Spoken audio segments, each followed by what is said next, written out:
Alright, welcome back to Anime Open Topics, episode number 7. Yeah, Nick, but these are a little quickly.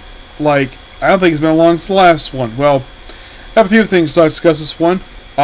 First off, they finally announced when the 4th season of Walk of Demon Scammer is coming out. April next year. Awesome! Comes basically time my birthday.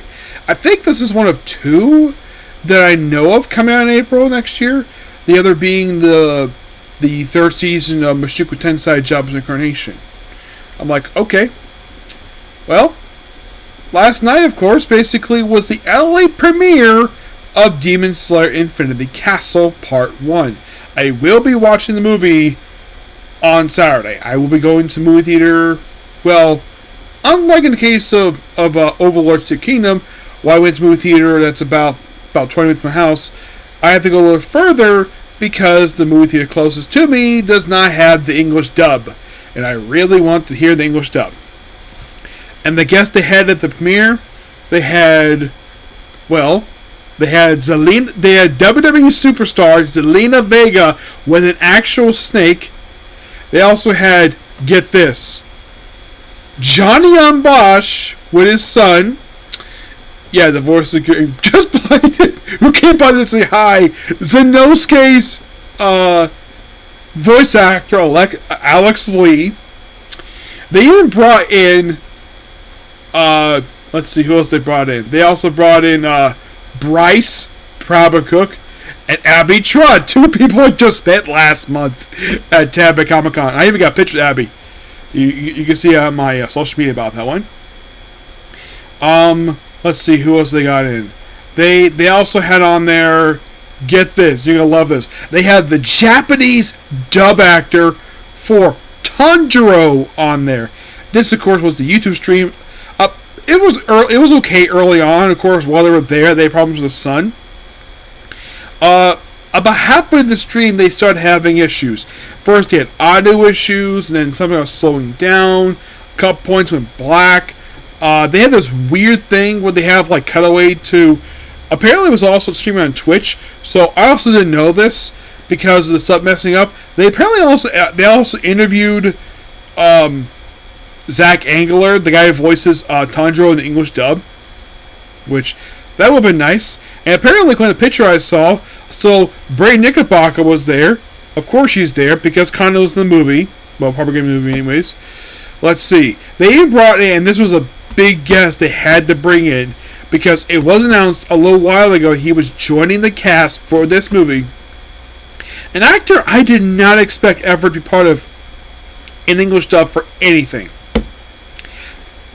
A-list actor Channing Tatum, who last year just played Gambit, and he said the Gambit again in Avengers Doomsday. But Channing Tatum, who apparently now is bald. When the heck did he lose his hair? Good question. Apparently he's playing one of the demons. Oh, they also brought in Alejandro Sa, who I did see at Mega Orlando this year, but his line was so long, so I get a chance to I'm going to talk to Sarah Kronos about that when I see her next week.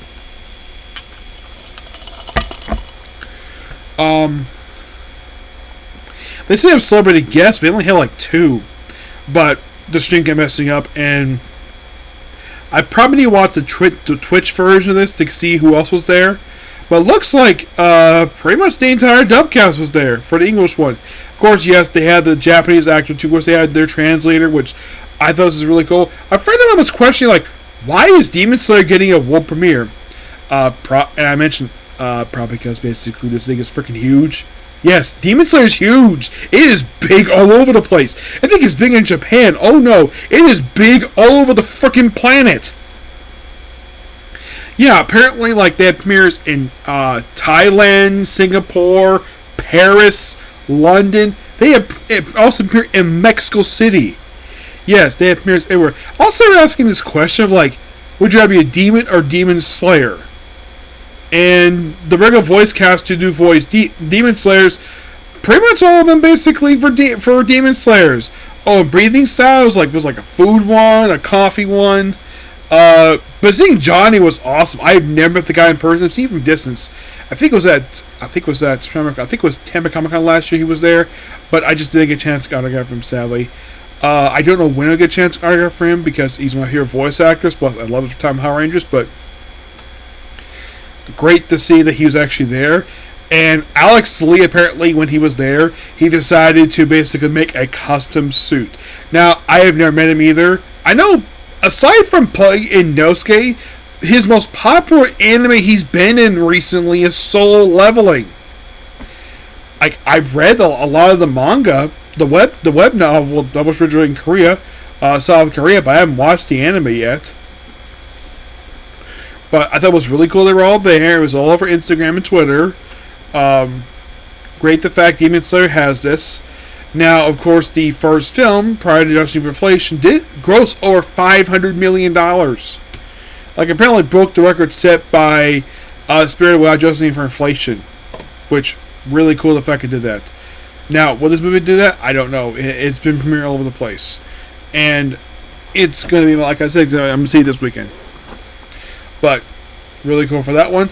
I'm actually quite surprised they actually did a stream of a red carpet event at the Chinese Theater in LA. Which, as far as I can tell, this is the first time I can think of that Crunchyroll has ever done a premiere on YouTube related to a red carpet event.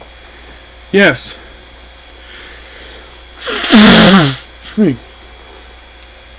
But great the fact that Crunchyroll did that. Heck, they have one of the translators there. I appreciate the fact that basically Crunchyroll has people who can translate for the Japanese voice actors, who can translate what they said, which really cool. Now, the only time I've ever technically seen this, we have somebody who only speaks Japanese, and you have a translator. Now, I kind of did see this for the suit actor for Ultraman. I never got a chance to speak to him, but he did have somebody there to translate for him, which was really cool. They also do this with the Japanese voice, live-action Sentai actors too. They have translators. But the only time I've seen it on a stream where this has happened, was actually AEW, where the first time they had Kazuchika Okada on one of their,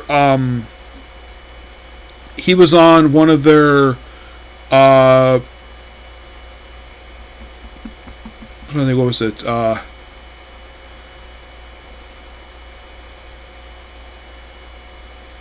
Media Scrum. Yeah, the Media Scrum. They have one of the New Japan translators there, which that was really cool.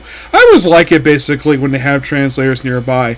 I think in the case translator who was there, I believe he's somebody who just translates for Crunchyroll. Because Crunchyroll is so big now. I get the fact someone don't like some of the stuff they do, but there's no denying the fact they stream really good anime. I've heard people criticize their shopping website, and some other stuff basically Crunchyroll does, but there's no denying they have an amazing catalog of anime. I mean, check out the anime I've watched this year. Like, I've watched a lot of anime on Crunchyroll in the last several years, ever since basically Funimation shut down. I get the fact basically Funimation got criticized for shutting down, but can't deny the fact basically that we have a good catalog. Okay, so before I close this video out, I want to talk about basically something I usually save for a little bit later in the year. Given the fact I'm about to break a record. You're thinking, what record I'm about to break? The amount of anime, new anime I check out in 1 year. Because as it stands, 2020 still has the highest at 45. This year currently is at 39. Could I be breaking that record this year? Oh, heck yes. There is no doubt in my mind. I really wish my mouse would move here. Here we go. So I have basically my list categorized under like 3 different stars. If it's 1 star, it's a dub. 2 stars, if it was sub but dub later. 3 stars, basically, if it's only sub only. First was Dandadan. Dub. Which I'm watching season 2 right now, and I think season 2 is about to wrap up. Now, since the season started, I have met officially 1 person by a dub cast. Just 1. Momo. Abby Trott. Yep.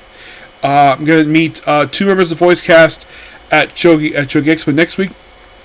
And another one at Ranger Stop because I'm going to be Turbo Granny herself, Barbara Goodson. Yes. There's also Red Ranger Convention in the World. This one Headhunted originally were subbed and they were actually dubbed later. The next one, basically, where I watched it, where it was dubbed, or it wasn't subbed or dubbed later, was now the only anime this year I've seen where it's been dubbed. There's no sub started and dub later. So far, it's just been Dandadan, Dragon Ball Daima, Farine, I'm the Villainous. No, I left my adventure party to my horse to support Dungeon Ifs. I'm the Villainous and Final Boss. One Country Master Sword. This one I thought was going to be sub, but it was dubbed. I was surprised by that. My Hero Vigilantes, Demon of 2099, the Apothecary Diaries, The Brilliant Healer's New Life in the Shadows, The Underworld Tier Meister, Black Summoner, MIX the Strongest, Beginning After the End, Ichikai Team Edition, New Saga, My Unique Skill makes me OP even level 1, Campfire Cooking of the World, The Great Steel Rewards the Book of Nobody, Undead Unluck, Adeline's Bookworm, and Slayers. So out of the 39 anime this year, 22 were already dubbed before I started watching, at least basically watched all the way through. So, the other ones I watched subbed, but they were dubbed later. Red Ranger in the World, Headhunting in the World. I maybe give such a solo boss the clock on time. We have to talk to Sarah Warner about this. She's awesome. Let's see. Almost forgot. It's actually 23 because why is the member in this world? Even give it the worth as a praise class. I'm actually strongest. Yeah, this actually was dubbed recently. I was very happy to see that. Let's see. Yandere Dark Jason. This book was just dubbed in the last few weeks. They just released the dub. I think the dub just came out just today. Yes. Let's see. Nope, that's it. Just 4, which is surprising. The ones that are sub only.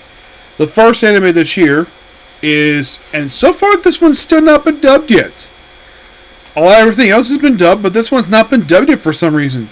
Walking to Japan myself. Yeah, this is no dub for this one. I'm a lord of an intergalactic empire. The daily life of middle-aged online children. I'm actually going to meet the. I'm actually going to see the woman who sings the opening theme song for this show at Shogi Expo. I think her name is Asuka. Great theme song, by the way. I'm the Breaking Ruins. My Soul Mastering Magic. As of right now, these two do not have a dub yet. Scoop the Mastering Adventure. Shot here in the Sides of Apprentices. There's also the Banished Hero Lives As Pleases. And also the last anime, well, briefly discussed, which I had to put on hold because I didn't like episode 4. The most notorious talker runs the Rose Granny's clan. Will I eventually get back to this anime? Who knows? It's currently on hold right now because I was not a fan of the last episode because episode 2, we saw 2 friends of slavery pay out their debt. And episode 4, it is basically, take this family all their money and then allow them to be killed, basically allow them to be killed off screen. These parents and their young daughter. Yeah. But that's all to say here for this. I mean, I've checked out a really good series this year. And, I almost forgot to mention this. The new anime seasons that were just released this year. Now, there's some that come out next month, some of these brains making anime, which I'm looking forward to.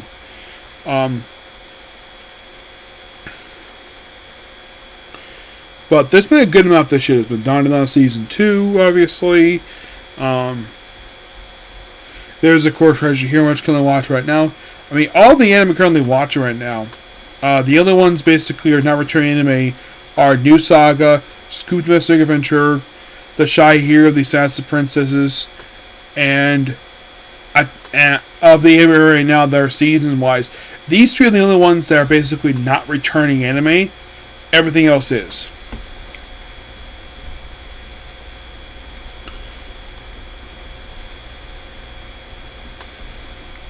Yeah, but pretty much most everything else, like I mentioned, has been pretty much like Fire Force was the one that returned this year. Oh yeah, and also today I Actually, just yesterday I did this. Actually, it was last night. I just finished up Adolescence Book of War, so I'm looking forward to season 4 comes next year.